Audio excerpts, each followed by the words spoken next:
Coming from Disney, I liked the fact that it was something that no one expected me to do. It was a great script, and it's a fascinating character.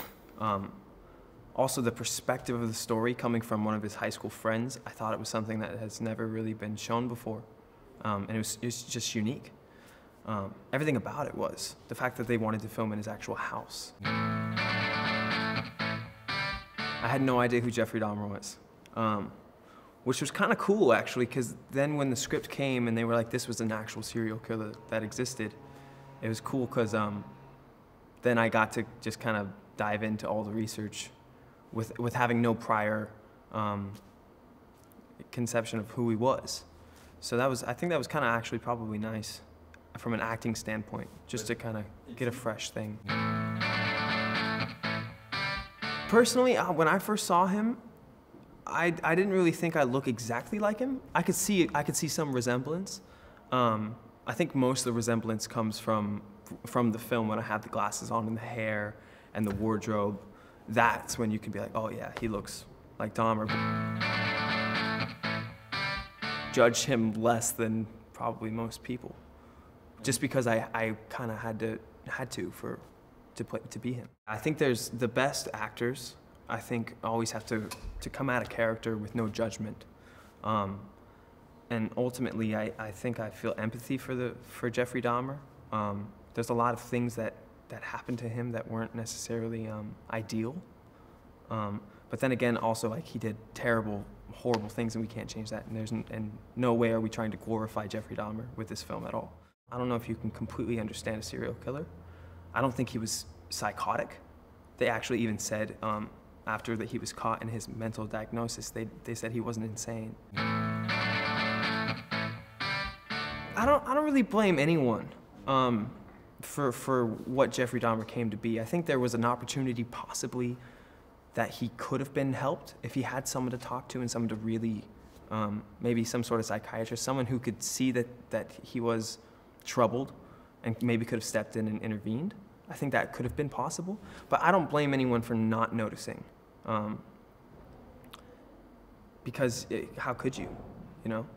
But I do think that, you know, it would have been possible to help him before he had ever killed anyone. And actually, even after he had killed his first victim, he went through years of not drugs, but alcohol in order to try not to kill anyone, because he wanted to mute. He actually even joined the army. He actually did things to try and prevent himself to do so many killings, but it didn't work. A lot of actors have a formula that they do all the time. Some people are method and they like to be in the character all the time. Some people like to completely shut it off because they don't want to be that character. But for me, I kind of just do whatever feels right at the time. There were definitely moments where I would stay in the character and I would just do it. A lot of the darker stuff, I just kind of stay in it. But then again, some of the lighter stuff I wouldn't. So it just kind of depended on the day. I think also what maybe causes more of that desperation is you're looking at an animation. When you're watching the movie and you can see someone's eyes and you can see more emotion, you're related to that person. I mean, regardless of who that person is, I think when you're watching a movie, you can just kind of feel for them a little bit. You empathize for them. Like, after filming, I definitely had a little bit of Dahmer-isms, I guess you could call them, still were kind of around. Like, even after we were done filming, like after I was a little antisocial, more so than I usually am, which is like, you know, that's kind of like a young actor syndrome. I think when you're a more older actor, I've heard from older, more veteran actors, that you kind of learn to leave your work on set. You know, I would love to do some sort of superhero movie, but you know, because they're so frequent nowadays and because so many people are making them, it would be nice to do something that has just a different spin on it. I think there are a lot of those comic book movies that turn into something really special.